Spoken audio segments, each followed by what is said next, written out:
Buenas tardes, estimados estudiantes. Sean bienvenidos a este nuevo periodo académico, a este trimestre llamado 2024-2. Me presento con ustedes. Mi nombre es Francisco Zambrano. Soy licenciado en Educación, mención informática, magíster en gerencia educativa y especialista en planificación educacional. Para este trimestre o este periodo, seré el facilitador de la asignatura llamada Introducción a la Computación.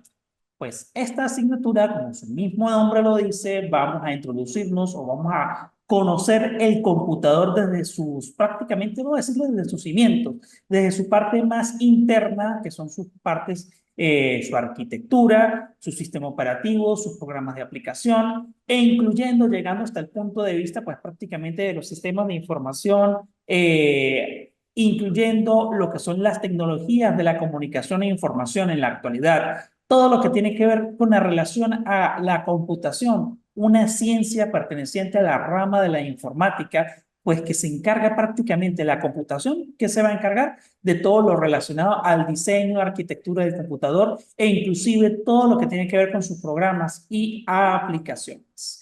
Como primer tema de esta unidad o esta asignatura, vamos a trabajar sobre la arquitectura del computador. Vamos a conocer cuál es la arquitectura que posee un computador. Para este caso, pues, el computador es conocido generalmente como ordenador o computador. Es una máquina compleja que procesa y ejecuta órdenes de diversas índoles para dar resultado a un sinfín de tareas. Y en este caso, pues, cuando hablamos de que el computador básicamente está compuesto de dos componentes: el hardware, toda la parte tangible, y el software, que viene siendo todos los programas de aplicación o todas aquellas aplicaciones o aquellos programas, pues, esencialmente que se van a utilizar. Pero para recordarlo, prácticamente hardware, todo lo físico, todo lo que se puede tocar, y el software, todas aquellas funciones o aquellos elementos no físicos o programas. Vamos a hablar primero en la parte del hardware, la parte interna, la arquitectura que posee este computador. Vamos a hablar primero de dos elementos importantes que son la tarjeta madre y el disco duro. ¿Qué es la tarjeta madre? Es la placa principal en la estructura interna del computador, donde se encuentran los circuitos eléctricos, el procesador, la memoria, las conexiones principales. Para esto cuenta con un software básico conocido como BIOS, que permite cumplir todas estas funciones. Si observamos claramente la imagen que tenemos en la parte, en mi caso viene siendo derecho, para ustedes puede ser izquierdo, la imagen de una tarjeta madre. Allí podemos presenciar claramente todos los dispositivos, conexiones y elementos que puede tener la tarjeta madre. Ajá, tenemos una conexión en estos momentos. Jennifer Pérez, bienvenida a esta primera clase o a este primer encuentro tecnoformativo. Sea bienvenida. Ok, vamos a continuar hablando. Vamos a recalcar un poquito lo que vimos anteriormente para este inicio.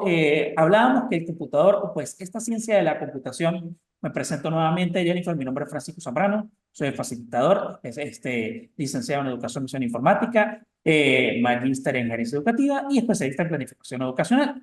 Veníamos hablando que el computador viene siendo una de las herramientas básicas o esenciales que tiene, pues, prácticamente la informática a su servicio. Y la computación, pues, viene siendo una ciencia de esta rama que se encarga de todo lo que es el diseño del computador. Y este equipo, pues, está prácticamente, el computador está dividido en dos componentes: hardware, que viene siendo toda la parte física, toda la parte que viene siendo, pues, tangible, y el software, que viene siendo los programas o aplicaciones, aquellos programas o aquellos elementos que no se pueden tocar.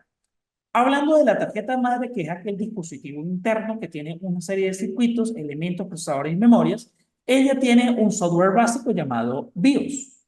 Este dispositivo, pues, permite que él cumpla todas las funciones. Pero también tenemos el disco duro.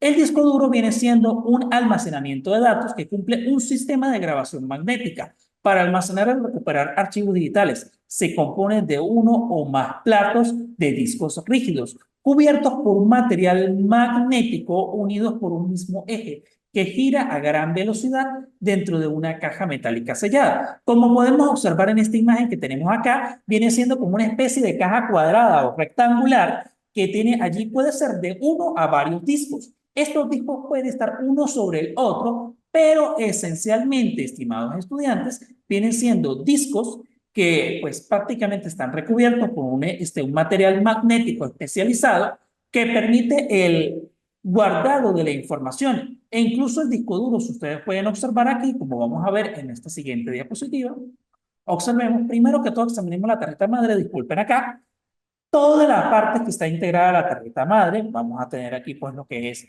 viene siendo, vamos a observar, antes de pasar con el disco duro, observemos esta parte primero de la tarjeta madre. Dentro de la tarjeta madre vamos a tener diferentes partes, pero aquí hay unas partes que son muy conocidas, por lo menos la palabra USB, que viene siendo la memoria extraíble. Aquí es donde tenemos esas ranuras que podemos ver en esa caja negra o ese, como nos dicen normalmente desde niños, CPU. Esa caja no se llama CPU, ella la podemos llamar con su nombre, torre o case, que internamente va a tener el CPU o el procesador. Ya vamos a observar dónde va a estar esta pequeña chip o esta pequeña pastilla llamada procesador o CPU. Aquí es donde vamos a tener los diferentes puertos, las diferentes conexiones para conectar un teclado, un mouse, un monitor e inclusive conexión de un video bit. También tenemos las ranuras de PCIe o las ranuras de disquete que ya no se utilizan anteriormente y también la BIOS. Recuerden que hace un momento les dije que había un pequeño software, un pequeño programa para que se ejecutara la BIOS al encender el computador. Este programa llamado BIOS permite que al encender el computador toda la información que se muestra, estas letras de repente en inglés que me dice presione F1, F2, F11, F12 para entrar a la BIOS, viene denotándose en este pequeño chip o en este procesador en donde se encuentra ese programa BIOS. Tengo las ranuras de la memoria RAM o de la memoria principal. Voy a tener también los conectores de alimentación, las ranuras IDE, la batería. Esta batería es la que me permite a mí como una batería de reloj que me permite mantener la fecha y la hora del computador, que no me permite la desconfiguración de mi sistema operativo y ninguno de mis programas. También tengo el zócalo del microprocesador. Ese zócalo es donde va a insertarse o se va prácticamente a conectar lo que es mi CPU. Recuerden que hace un momento le mencioné que el CPU era una tarjeta, un chip de este tamaño. Pues aquí tenemos la ranura en la cual se va a insertar en ese zócalo del microprocesador. Ahora sí, sin más preámbulos, volvamos al disco duro, que tenemos las partes. Primero que todo, tenemos los discos, puede ser de uno a varios discos magnéticos, que están centrados en un eje o en un motor. Y también van a estar rodeados o van a ser leídos por un cabezal de lectura-escritura. Tiene también su accionador que va a permitir pues prácticamente con un brazo mecánico leer todo el disco como si fuera un CD o un disco de vinilo. No sé si de repente ustedes llegaron a ver aquellos discos grandotes de vinilo que cuando lo insertaban a estos equipos de sonido antiguo tenían como un cabezal o un brazo que también que iban leyendo con una aguja. Aquí no lo va a leer con una aguja, aquí va a ser con un láser, porque prácticamente todo va a ser magnético. Va a leer lo que son las pistas y los sectores, donde se van a conectar a una interfaz o a un cable IDE SATA o un cable IDE. Anteriormente eran los cables IDE, hoy trabajan con cable IDE SATA de color rojo, que son más pequeños. El cable IDE SATA era un poquito más grande y grueso, era una correa como de este tamaño. Bien, ahora continuando con esta parte, observemos que el disco duro, o también se le conoce como hard disk, que ya mencionamos que está compuesto de varios discos formados por una pila, que son varios elementos metálicos y magnéticos. Ahora bien, recuerden que hace unos momentos les comenté que todos los discos iban a ser leídos por un cabezal magnético, un pequeño láser. Bueno, estos discos están divididos por pistas y sectores. Cuando hablamos de pista, vienen siendo todas estas líneas que rodean al disco de forma magnética. Las pistas, como están marcadas aquí en color rojo, vienen siendo esa cantidad de líneas donde se guarda la información. Los sectores vienen siendo estos cuadros donde se guarda una serie de información. Por ejemplo, aquí tenemos un conjunto de sectores señalados en color azul, pero un solo sector viene siendo un cuadro de cada una de estas pistas. Y también tenemos el clúster de sectores. Un clúster de sectores viene siendo varios sectores seleccionados en una misma pista. Ahora bien, al igual que pues nosotros conocemos que aquí se guarda toda la información, vamos a observar la siguiente pequeña información. Al igual que en los disquetes, aquellos discos que estaban anteriormente, no sé si los llegaron a observar, tuvieron la oportunidad de un disquete, que era el dispositivo anterior a los pendrive para guardar información y transportarla. La información se guardaba con ceros y unos, es decir, se guarda en un código llamado código binario. Igualmente aquí el disco duro lo guarda de esa manera, mediante un código binario, que luego puede ser traducido por el procesador para que se muestre a nosotros como usuarios la información exacta. Cada disco se compone de uno o dos cabezales de lectura-escritura según sea el número de caras utilizables. Estas son informaciones básicas que vamos a conocer. Ok, vamos a continuar con este orden de ideas. Muy bien. Ahora sí, voy a presentarles lo que viene siendo nuestro microprocesador o la unidad central de procesamiento. Recuerden que hace unos momentos les indiqué que de manera errónea, cuando estamos en primaria o en preescolar, es una forma más fácil de enseñarle las partes del computador a un niño.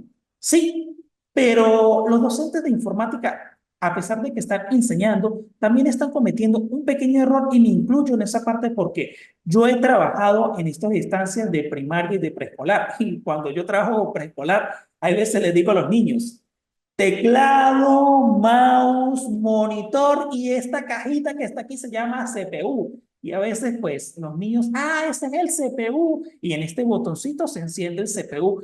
Se encendió el computador, vamos a jugar. Porque los niños de preescolar, pues, muchas veces, pues, quieren entrar a internet, quieren jugar. Y normalmente esta es una forma de enseñarle las partes del computador y pues, enseñarle también a manejar el computador. Ya en primaria, pues, es otra cosa distinta, que si de repente que el niño empiece a escribir, escribir palabras, nombres, crear dibujos, que si crear una presentación, usar la hoja de cálculo, hacer multiplicaciones, sumas, restas, todo lo necesario en primaria. Pero aún así le seguimos diciendo el CPU. No es el CPU, porque la unidad central de procesamiento o CPU viene siendo un chip de este tamaño. Observen la forma de la mano que tenemos acá. Es también llamada procesador central. Su importancia, es decir, el cerebro de la computadora, es así como el corazón de la misma. Controla todas las operaciones efectuadas por la computadora y tiene como función ejecutar las operaciones de procesamiento de datos, aritméticas y lógicas, así como también la organización y la coordinación del funcionamiento de los componentes de la computadora. ¿Cómo está organizada o cómo trabaja la CPU? En sus dos partes está la unidad de control y la unidad aritmético-lógica. La unidad de control viene siendo el centro nervioso de la computadora, ya que desde ella controla y gobierna todas las operaciones. Y la unidad aritmético-lógica, esta unidad se encarga de realizar las operaciones, elementos de tipo aritmético, suma, resta, multiplicación y división, y también las de tipo lógico, que son comparaciones. Pero ahora, ¿cómo se va a guardar o cómo se va a trabajar esa información? De forma simple, observemos esta imagen que tenemos aquí de la unidad central de procesamiento y de la memoria principal. Imagínense este ejemplo. Estamos realizando, o por ejemplo, ustedes que van a ser, pues, futuramente licenciados en administración, mercadeo, gerencia de empresas o de repente contabilidad o contaduría pública, de repente ustedes necesitan guardar una información. Trabajaron en Word, están haciendo una carta de repente para su departamento. Necesitan guardar esta carta, transcribiendo su carta en Word y la van a guardar. Esta carta va a ir guardada en primera instancia a una memoria principal y a su vez, después de que esta instrucción de información, esta transcripción se haya hecho, va a pasar a la unidad de control, que se va a encargar de codificar esta información en comandos o en un código binario. Luego va a pasar a la unidad aritmético-lógica, que esta ejecuta dichos comandos. Luego va a volver a ir a un orden a la unidad de control para luego pasar al almacenamiento de los resultados en la memoria. Pero ¿en qué momento pasa esto? Esto pasa en el momento que yo estoy haciendo mi transcripción de información y en el momento en el que yo estoy, pues simplemente guardando la información. Este proceso largo pasa automáticamente cada cierto tiempo e incluso pasa cuando yo hago clic en archivo, guardar como y guardo mi archivo en Word. Allí pasa de esa manera. Claro, es un proceso que sucede en nanosegundos e inclusive en algunos segundos o nanosegundos de manera muy rápida que inclusive pues nosotros no nos damos cuenta que el computador está haciendo este procesamiento de información. Bien, vamos a hablar ahora de una parte bastante básica que son las unidades de entrada y salida. Las unidades que, pues, o los elementos, o los periféricos, o los dispositivos que tiene un computador. En este caso, pues son todos los dispositivos que se conectan al computador desde el mundo exterior. Permiten a los usuarios, es decir, a nosotros los que utilizamos el computador, esta conexión para podernos comunicarnos o con otras computadoras o comunicarnos con una red de información. Tenemos aquí que las unidades de entrada y salida vienen siendo algunos de los dispositivos. Por ejemplo, en la entrada tenemos al ratón, al micrófono, al escáner, al teclado, la cámara web y el joystick y la palanca de juegos. Pero en la salida, ¿a quiénes tenemos? Tenemos a los altavoces o corneta, sintetizador de voz, los monitores, el plotter y la impresora. El plotter viene siendo aquella gran impresora que permite la impresión de planos o de grandes láminas. Pero también observen en esta imagen en el centro, tengo dispositivos mixtos. ¿Qué viene siendo un dispositivo mixto? Aquel dispositivo que permite la entrada y salida de información de un computador. ¿Quiénes son? El disco duro, puede ser un dispositivo de entrada y salida. El un DVD, un CD, un Blu-ray que puede ser de regrabable, es decir, que se guarda una información, pero luego puedo guardar más información. Este puede ser entrada y salida. Una pantalla táctil de un teléfono celular o de un computador también viene siendo prácticamente un dispositivo de entrada y salida. Un pendrive viene siendo un dispositivo de entrada y salida. Y también un modem router. Estos modems que tenemos, estos routers que tenemos en nuestros hogares para Internet, pueden ser de entrada y salida. Ahora, como todas las computadoras entienden y trabajan su propio lenguaje, oído con esto, basado en bits, ceros y unos. Estos ceros y unos se le conocen como código binario. Es decir, es el lenguaje de los computadores por el cual ellos trabajan. Pero la unidad central de procesamiento se encarga de traducir esto a nuestro lenguaje. Entonces, las unidades de entrada y salida hacen la conversación necesaria o la conversión o pues la comunicación para lograr que el usuario y la computadora pues cree una interfaz y se muestre dicha información. Ok, vamos a hablar un poquito más de las unidades de entrada que vienen siendo las que captan y digitalizan los datos introducidos por el usuario, como los dispositivos que envían las órdenes al computador para procesarlas. Estos vienen siendo conocidos como las que ya tenemos, los que mencionamos hace algunos momentos. Y también tenemos los de salida, que son los dispositivos que muestran o proyectan información al exterior del computador. Es decir, son aquellos dispositivos que permiten la salida de información, ya sea en forma de imágenes, de voz, en forma de texto, en fin, en cualquier forma de información que se extraiga de algún equipo. Pero también recuerden lo siguiente, ojo con esto, también existen los dispositivos mixtos, aquellos que son combinados, unidades de entrada y unidades de salida. Estos dispositivos también se les conoce con el nombre de periféricos. Ok, vamos a hablar un poquito más, vamos a actualizar. Recuerden que año con año, pues los computadores van saliendo cada vez nuevos procesadores. Para este año 2024, la casa Intel nos trae el Intel 7 y el Intel Core 9, que viene siendo con gran capacidad. AMD pues nos trae también el Ryzen de 5800X y el 7800X3D. Intel a su vez pues saca también el i5 un poquito más avanzado. Igual pues AMD nos trae también Ryzen 7 5700G y Ryzen 7 5700X. Diferentes tipos de procesadores. Estos procesadores nuevos que permiten realizar que el computador trabaje con mayor velocidad, mayor procesamiento de información. Año con año, pues, estas empresas pues, se han ido a la cabeza y han ido sacando productos bastante innovadores. Ahora bien, vamos a hablar un poquito en esta parte sobre lo que viene siendo, pues, la comunicación que tiene la CPU. La CPU más comúnmente utilizada por las PC o computadoras personales hechas por Intel, que Intel eligió, pues, en estos casos hace bastantes años, que salió Intel 8088. Esto vamos a hablarlo un poquito de la historia del computador. Este 8088 fue un procesador que se sacó por allá en los años 90. Es un dispositivo, inclusive en los años 80 y 70, cuando empezaron a salir los primeros microprocesadores, Intel fue una de las primeras empresas que logró sacar este procesamiento de información. Aquí tenemos una imagen pues bastante histórica que viene siendo un chip o un procesador de la empresa Motorola. Para los que no lo saben, Motorola, aparte de realizar también teléfonos inteligentes o dispositivos o teléfonos que anteriormente, antes de que llegara la era de la inteligencia de los teléfonos, sacaba pues sus celulares, también estaba dedicada a la parte de crear procesadores para computadores. E inclusive, mostramos aquí una pequeña imagen de la CPU o la unidad central de procesamiento, su velocidad, el tipo de dispositivo, todo como es. En este caso viene siendo un i9, un Core i9, uno de los dispositivos más actualizados. Por último, también me gustaría mencionarles, pues, que las series de ordenadores, pues, Motorola salieron para los Apple, en este caso, pues, Motorola 68800, pues, se creó para lo que eran la serie de computadores Apple, los microcomputadores Apple. En este caso, pues, actualmente sigue esta relación. Intel trabaja mucho con Microsoft y Motorola trabaja con Apple. Es una relación, pues, que se ha mantenido de negocio a través de los años.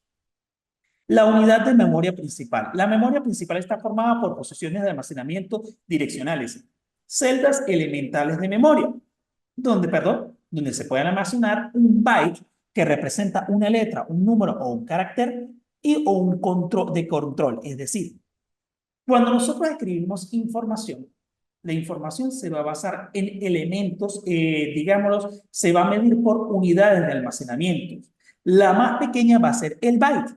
Después viene el kilobyte, megabytes, gigabyte, terabytes. Yo creo que cuando ya llegué al megabyte, muchos de ustedes van a, eso es un megabyte.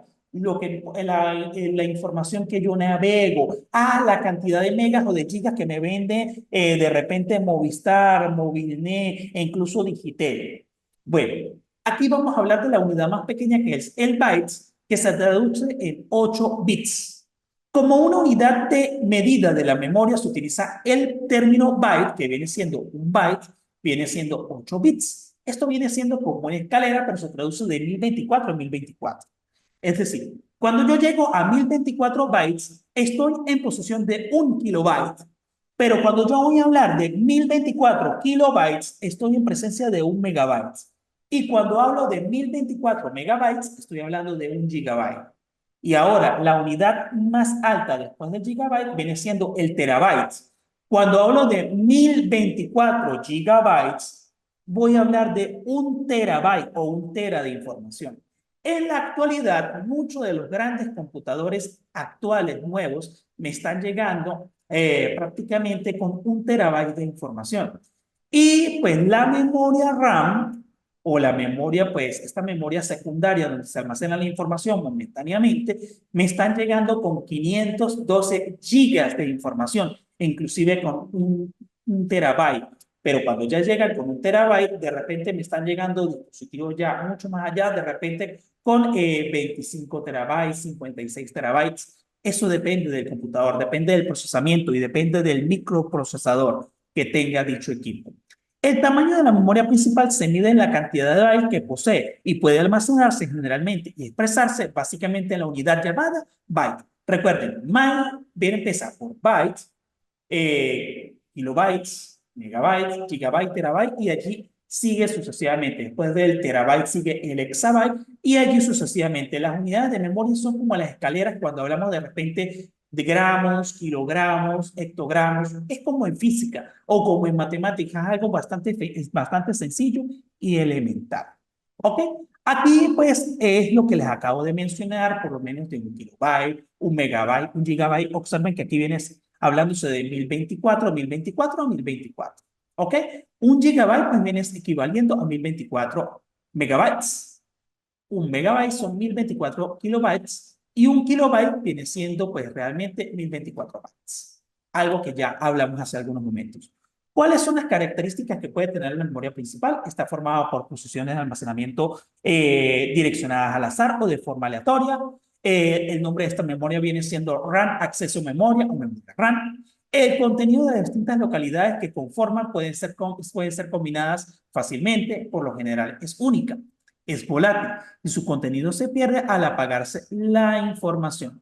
Y por último, como la característica final, tenemos que su capacidad es limitada. Cuando hablamos de la memoria secundaria o la memoria RAM, viene siendo limitada. Ejemplo, ¿les ha pasado a ustedes? Yo creo que sí, cuando están trabajando en algún computador y de repente, por mala suerte, algo tradicional para nosotros los venezolanos, se nos fue la luz.